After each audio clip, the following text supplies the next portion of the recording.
এই গাইস, আজকে আমরা যে মুভিটি এক্সপ্লেন করতে যাচ্ছি তার নাম হচ্ছে দ্য সাইলেন্ট। তো গল্পটি শুরু হয় জ্যাক নামের একজন বনরক্ষীকে দিয়ে, যে আজও বনে টহল দিচ্ছে।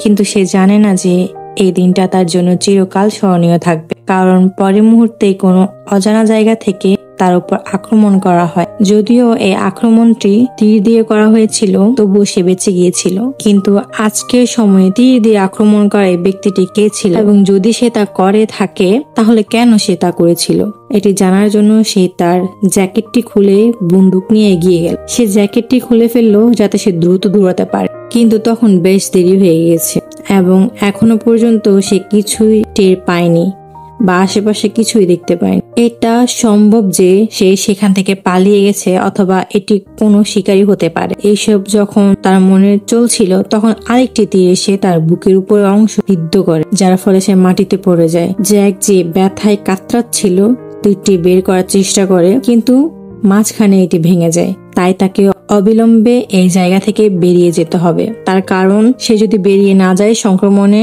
সে মারা যেতে পারে। জঙ্গল থেকে পালিয়ে যায়, সেখানে তার গাড়ি পার্ক করা ছিল, কিন্তু দুর্ভাগ্যবশত তার গাড়িটি স্টার্ট হচ্ছে না। কিন্তু সে আজই সকালে ট্যাঙ্কটি ভরে ফেলেছিল। তাহলে কিভাবে শেষ হলো?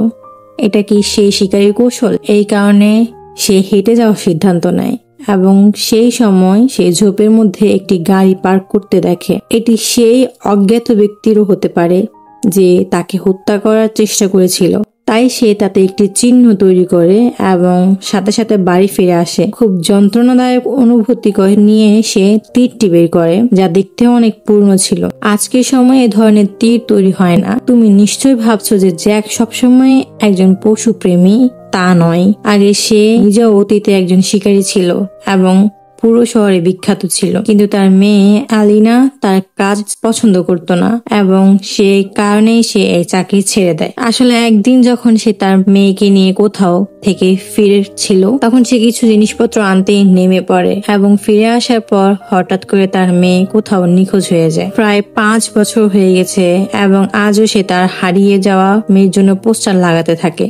কিন্তু সে দুঃখ কাটিয়ে উঠতে সে মদ্যপানের আশ্রয় নেয়, যা এতটাই বেড়ে যায় যে তার স্ত্রী তাকে ছেড়ে চলে যায়। আর সেই কারণেই এখন সে একা থাকে। সে তার মেয়ের জন্য বনরক্ষী হয়ে উঠে, যাতে সে প্রাণীদের বাঁচাতে পারে, ঠিক যেমনটি সে চেয়েছিল। সে অর্ধেকেরও বেশি বনে ক্যামেরা স্থাপন করেছে, যার সাহায্যে সে ঘরে বসে সবকিছুর উপর নজর রাখে। অন্যদিকে আমরা শহরের নতুন শেরিফ এলিজাবেথকে দেখতে পাই। কে তার ভাইকে মুক্ত করার জন্য পুলিশ ইনচার্জ ক্লারের কাছে যায়। সে অ্যাবান্ডেড কারখানা থেকে ধরা পড়েছে, যেখানে সে অস্পষ্ট কাজ করেছে। এখন এখানে এলিজাবেথের পোস্টের কারণে তাকে কেবল একটি সতর্কতা দিয়ে ছেড়ে দেওয়া হয়। সে তার ভাইকে জিজ্ঞেস করে যে সে কি কাউকে হত্যা করেছে। তাই সে বলে যে না, বরং তাকে কারখানায় কাজ করার লোকেরা হত্যা করেছে, কারণ তারা জানতে পেরেছিল যে সে কার ভাই। এখন এলিজাবেথ তাকে সেখান থেকে যেতে নিষেধ করে, কিন্তু সে কোনো উত্তর দেয় না। ইতিমধ্যে সে ফোন পায় যে নদীর তীরে একটি মৃতদেহ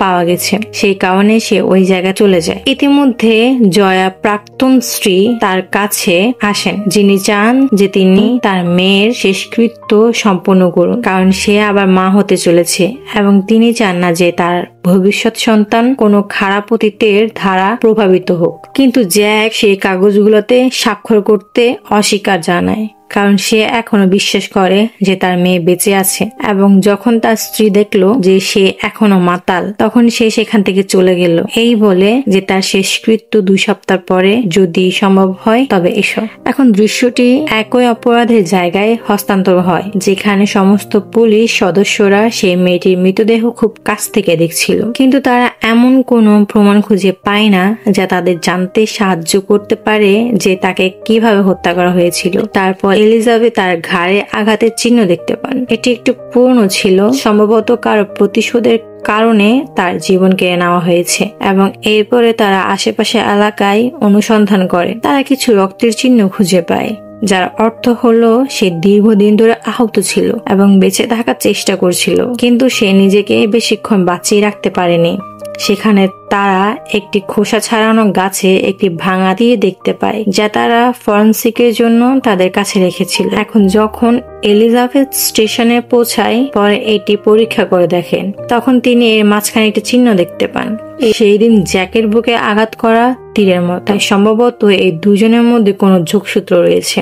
মেয়েটিকে শনাক্ত করার জন্য সর্বত্র খবর ছড়িয়ে পড়েছে। জ্যাক যখন এটি দেখলো, তখন সে ভাবলো যে সম্ভবত এটি তার মেয়ে। সে তৎক্ষণাৎ শরীফের কাছে গেল এবং তাকে বলল যে সে ওই মেয়েটির মৃতদেহ দেখতে চায়। কিন্তু যখন সে তার মুখ থেকে ঘোমটাটা সরিয়ে দিল, তখন সে অন্য কেউ, এবং এ থেকে অনুমান করা যায় যে আজও তার হৃদয়ের কোণে কোথাও সে বিশ্বাস করে যে তার মেয়ে বেঁচে আছে। তার চলে যাওয়ার পর এলিজাবেথ সেখানকার ডাক্তারকে তার সম্পর্কে জিজ্ঞাসা করে। তারপর সে তাকে পুরো ঘটনাটি বলে। তার গল্প জানার পর এলিজাবেথ তার জন্য খুব খারাপ অনুভব করে। পরের দিন সকালে অনেক চিন্তা ভাবনার পর জ্যাক অবশেষে সেই কাগজপত্রগুলোতে স্বাক্ষর করলো। এর মানে হলো এখন তার মেয়ে শেষকৃত্য হবে। ইতিমধ্যে সে একটি সতর্কনীয় অ্যালার্ম শুনতে পায়। ক্যামেরার দিকে তাকালে দেখা যায় যে একজন শিকার দৌড়াচ্ছে, কিন্তু কোনো প্রাণীর পিছনে নয়, বরং একটি মেয়ের পিছনে। সেই জন্য সে তৎক্ষণাৎ তার বন্দুক এবং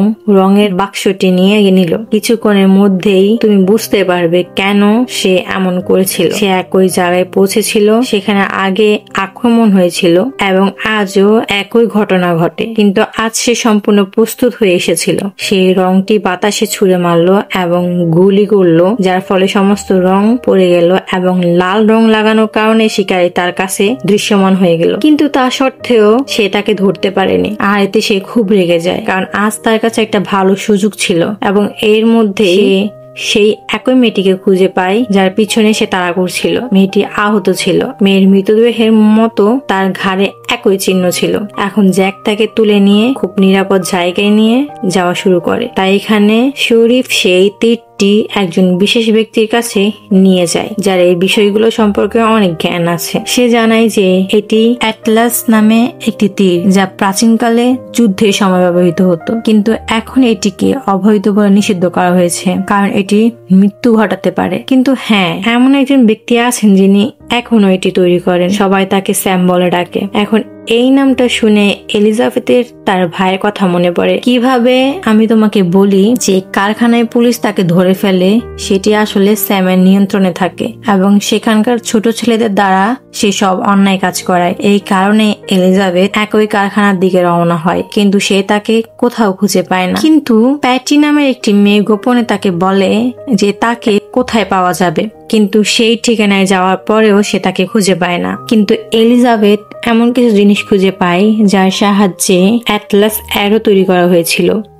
ঠিক তখনই কেউ একজন বাড়িতে আসে। তার বন্ধু তাকে বলে যে অন্য একজন মেয়ের নিখোঁজ হওয়ার রিপোর্ট দায়ের করা হয়েছে। সে আসলে আর কেউ নয়, সে মেয়ে যে এখন জ্যাকের সাথে ছিল। এখানে জ্যাক তাকে জঙ্গলে বহন করতে করতে ক্লান্ত, এই জন্য সে তাকে এমন এক জায়গায় নিয়ে গেছে যেখানে সে নিজেই সেই একই মেয়েটি তাকে আক্রমণ করলো, এই ভেবে যে সে হয়তো একজন শিকারী যে তার কথা মানতে চাইছে। কিন্তু জ্যাক তাকে বোঝায় যে সে তার কাছে নিরাপদ, তার কিছুই হবে না, যদিও সে বিশ্বাস করতে প্রস্তুত নয়। কিন্তু ধীরে ধীরে জ্যাক তাকে বোঝায় এখন তারা দুজনে একটি বাস্কারে লুকিয়ে থাকে, যা সে এই বনে তৈরি করেছিল যাতে সে শিকারীদের ধরতে পারে। সেই মেয়েটিকে জিজ্ঞাসা করে তার নাম কি, কিন্তু সে কোনো উত্তর দেয় না। আসলে সে কিভাবে কোনো উত্তর দিবে, তার গলায় বকাল কেটে ফেলা হয়েছে। হ্যাঁ বন্ধুরা, সেই শিকারী তার কথা বলার ক্ষমতা কেড়ে নিয়েছিল যাতে সে চিৎকার করতে না পারে এবং সে সহজেই তাকে শিকার করতে পারে। আবার প্রথম মেয়েটির সাথেও একই রকম কিছু ঘটেছিল, কারণ সে অনেকক্ষণ ধরে যন্ত্রণায় এখানে সেখানে দৌড়াচ্ছিল, কিন্তু শেষ পর্যন্ত সে মারা গেল। কিন্তু এখন জ্যাক এটা হতে দেবে না। এই কারণে জ্যাক তাকে অঙ্গভঙ্গির মাধ্যমে বোঝায় যে সে তার সাথে নিরাপদ। এখনোই সে মেয়েটিও বুঝতে পেরেছে যে সে স্বস্তির নিঃশ্বাস ফেলতে পারে। এই কারণে সে মাটিতে তার নাম লিখে তাকে বলে যে সে মলি। সকাল হলে জ্যাক তার সাথে হাঁটতে শুরু করে। এদিকে এলিজাবেথ একটি সীসা পায় যা সে খুব একটি পছন্দ করে না, আসলে মলিকে শেষবার দলে সাথে দেখা হয়েছিল, কিন্তু সে জ্যাকের ওপর সন্দেহ করে, কারণ গতবার সে কিছু শিকারী অস্ত্র ছিনিয়ে নিয়ে নিজের কাছে রেখেছিল। তার কাছে একজন মানসিক রোগী বলে মনে হয়। কে জানে, হয়তো তার মেয়ের মৃত্যুর পরে সে এমন হয়ে গেছে। এখানে জ্যাক ক্লান্ত হয়ে বাড়িতে পৌঁছায় এবং সে সন্দেহ করে যে কেউ সেখানে আছে। সে অবাক হয়, কিন্তু এরই মধ্যে তার উপর আক্রমণ করা হয়। হ্যাঁ, তার সন্দেহভাজন ঠিক হয়েছিল। বাড়িতে ইতিমধ্যে কেউ উপস্থিত ছিল, যে সে একই শিকারী ছিল যে তাকে তীর দিয়ে আক্রমণ করেছিল। কিন্তু জ্যাকও লড়াইয়ে কম ছিল না। সে ক্লান্ত এবং সেও আহত হয়। এই কারণে সে তাকে বেশিক্ষণ থামাতে পারেনি, যার ফলে সে তার উদ্দেশ্য সফল হয় এবং মলির পেটে তীর বিদ্ধ করে তাকে হত্যা করে। এটা দেখে জ্যাক ভেঙে পড়ে, কারণ সে তার জীবনে বাঁচাতে পারেনি। কিন্তু এখানেই সব শেষ হয় না। এদিকে এলিজাবেথ সেখানে পৌঁছায় এবং ভিতরে প্রবেশ করার সাথে সাথে সে মলির মৃতদেহ দেখতে পায়। ঠিক তখনই জ্যাক তার হাতে বন্দুক নিয়ে পাশ থেকে বেরিয়ে আসে, যে জ্যাক ওই তাকে হত্যা করেছে। কিন্তু গল্পের আসল মোড় এখানে আসে, কারণ তার পিছনে দাঁড়িয়ে ছিল সেই শিকারী, যে এলিজাবেথ দেখে তার আঙুল কেটেছিল এবং এ থেকে সে বুঝতে পেরেছিল যে এটি আর কেউই নয়, বরং তার নিজের ছোট ভাই গ্রুপ, যাকে সে প্রতিবার বাঁচায়। কিন্তু এবার সে কি করবে? আজও সে একই কাজ করেছে যা সে প্রতিবার করে। সে জ্যাককে গুলি করে, যার কারণে গ্রুপ পালানোর সুযোগ পেয়েছিল। সে সেই জঙ্গলে গিয়েছিল যেখানে ফাঁদে পরে আহত হয়েছিল। এতক্ষণে জ্যাকও বুঝতে পেরেছে যে এলিজাবেথ তার ভাইকে বাঁচানোর জন্য এইসব করছে। সেই কারণে সে তার রেডিও থেকে একটি অ্যাম্বুলেন্স ডেকেছিল যাতে মলিকে নিয়ে যাওয়া যায়, কারণ সে এখনো বেঁচে ছিল। এবং সে নিজেই গাড়িতে সরাসরি তার প্রাক্তন স্ত্রী বাড়িতে নিয়ে যায়, যার স্বামী পুলিশে ছিল। যখন তারা তার অবস্থা দেখে হতবাক হয়ে যায়, তারা জ্যাককে হাসপাতালে নিতে পারে। সেই কারণে কাল একই কারখানার বাইরে পার্ক করা একটি ট্রেলারে একজন ডাক্তারকে ডেকেছিল। সে তার চিকিৎসা করাতে শুরু করে। এই সময়ের মধ্যে জ্যাক তাকে সবকিছু খুলে বলে কে এসব করেছে।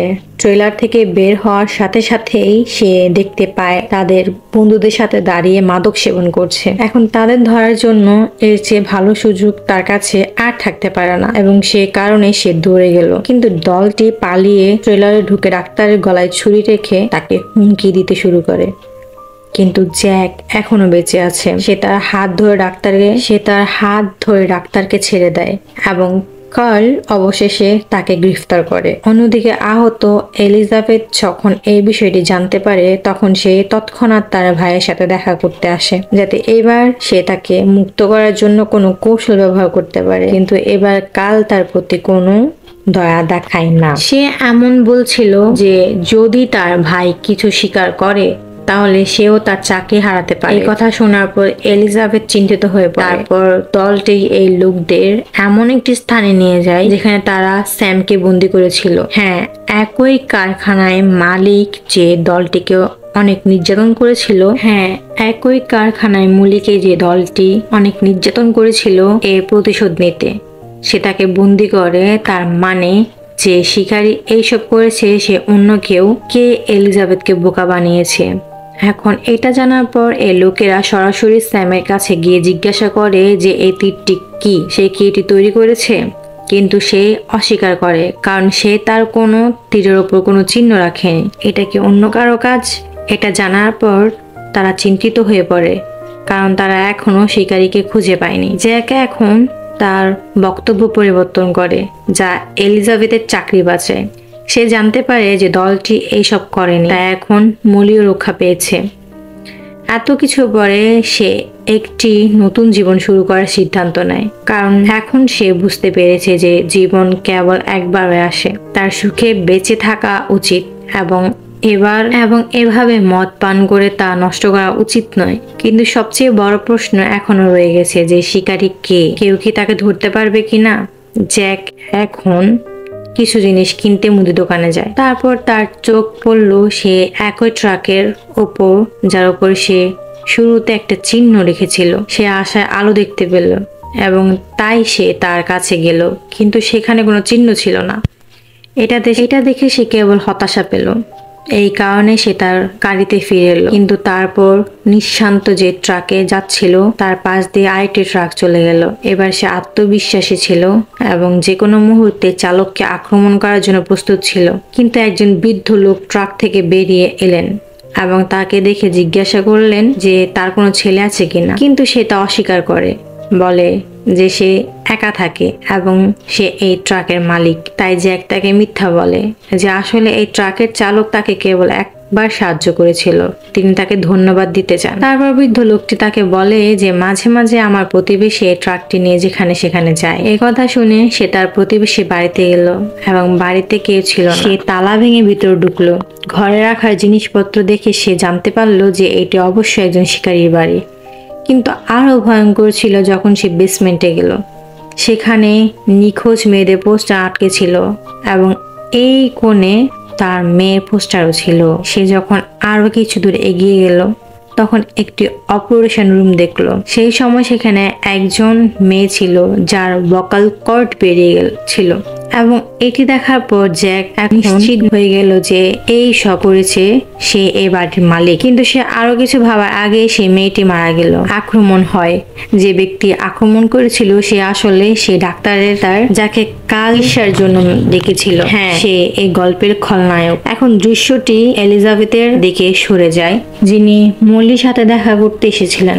ডাক্তার ব্রুম যার চিকিৎসা করেছিলেন, কিন্তু সে তখন সেখানে ছিল না। কিন্তু এলিজাবেথ সেখানে ডাক্তার এবং তার মেয়ের ছবি দেখেছিলেন। কিন্তু এখন এলিজাবেথ সেখানে ডাক্তার এবং যার সম্পর্কে নার্স বলেছিলেন যে বহু বছর আগে তাদের মেয়েকে একজন মাতাল গাড়ি চালকের করা হয়েছিল এবং তাদের মেয়ের নাম ছিল মেলিসা। বুম মানে এমবি, একই লোগো যা আমরা শুরুতে সমস্ত অ্যারোতে দেখতে পাচ্ছি। আর এই সব দেখে তার মন খুলে যায় এবং সে তৎক্ষণাৎ ডাক্তারের বাড়িতে পৌঁছায়। ডাক্তার সেখানে ছিল না, কিন্তু হ্যাঁ, সেখানে রাখা জিনিসপত্র দেখে সে বুঝতে পেরেছে কি ঘটেছে। এখন সেখান থেকে সে জ্যাকের বাড়িতে গিয়ে তাকে জানায় যে তার মেয়ের খুনিকে পাওয়া গেছে, কিন্তু সে সেখানে ছিল না এবং তাকে খুঁজে বের করা হচ্ছে। যা এলিজাবেথ তার বাড়ির লাগানো মনিটর দেখতে পায়। জ্যাক কি সত্যি শিকারী হতে পারে? এই জঙ্গলটা তার চেয়ে ভালো আর কেউ জানে না এবং সে সব জালে ফাঁদ পেতে থাকে। সেখানে ডাক্তার ধরা পড়ে এবং কিছু করার আগে জ্যাক তাকে মারধর করে এবং তার আকৃতি বিকৃত করে দেয়। কিন্তু তাকে হত্যা করার আগে সে তাকে জিজ্ঞাসা করে কেন সে তার মেয়েকে হত্যা করেছে। ডাক্তার একটি খুব অদ্ভুত উত্তর দেয় যেটি কারো ধারণার মধ্যে ছিল না। সে বলে যে তার বাবা অর্থাৎ সে একজন মাতাল ছিল এবং সে মাতালদের ঘৃণা করে কারণ একজন মাতাল তার মেয়েকে হত্যা করেছে, তাই সে সমস্ত মাতালদের কাছ থেকে প্রতিশোধ নেয়। কিন্তু তারপর এলিজাবেথ সেখানে এসে তাকে পুলিশের হাতে তুলে দিতে বলে। কিন্তু জ্যাক জানে যে পুলিশ কিছুই করবে না, তাকে শাস্তি দিতে হবে। তাই সে পুরো গল্পটি শেষ করে তাকে খাদে ফেলে দেয়। এলিজাবেথ কিছুই করতে পারেনি কারণ সম্ভবত সেও জানে যে এই ধরনের লোকদের সাথে এমনই হওয়া উচিত। এখন জ্যাক শহরের প্রতিটা জায়গা থেকে তার মেয়ের পোস্টার সরিয়ে দিয়েছে কারণ এখন তারা তাকে দাহ করেছে। অন্যদিকে এলিজাবেথ সে কারখানাটি ভেঙে দিয়েছে যাতে তার ভাইয়ের মতো তরুণদের জীবন নষ্ট না হয়। এর সাথে সাথে এই গল্পটি এখানেই শেষ হয়। গল্পটি কেমন লাগলো কমেন্ট করে আমাদের জানাবে।